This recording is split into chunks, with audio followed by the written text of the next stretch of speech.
காட்டுக்குள்ளே ஒரு சின்ன கிராமம். அந்த கிராமத்தில் ஒரு சிறிய கோவில் இருந்தது. கோவிலின் மேல் இருக்க ஒரு உயரமான கோபுரம். அந்த கோபுரத்தின் உச்சியில் ஒரு மாயக்குயில் வாழ்ந்தது. அந்த குயில் சாதாரண பறவை இல்லை. அது பேசும். ஆமாம், பேசும் மட்டுமல்ல, பாட்டும் பாடும். அது தினமும் மாலை நேரத்தில் தங்கச் சூரியன் வாடைக்கும் நேரம் ஒரு புது கதை பாட்ட பாடும். அந்த கிராமத்தில் இருந்த ஒரு சின்ன குழந்தை தனது நெறியம்மாவின் மடியில் படுத்துக்கொண்டு அந்த குயிலின் பாடலை கேட்கும் வழக்கம். காற்றில் மிதக்கும் அந்த மென்மையான குரல் குழந்தையின் கனவுகளை அலங்கரிக்கும். வானம் நீலமாயிருந்ததே, மழைதான் போட வந்ததே என்று ஆரம்பிக்கும் அந்த பாடல் வானத்தில் பறக்கும் மாயக்கிளிகள், மழை கொட்டும் வானவெளிகள், சிரிக்கும் நட்சத்திரங்கள் பற்றி சொல்லும்.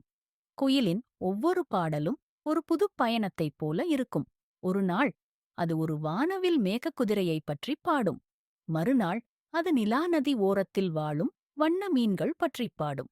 இந்தக் கதைகள் பாட்டாக மாறி அந்த குழந்தையின் இரவுகள் இனிமையான கனவுகளாய் மாறும்.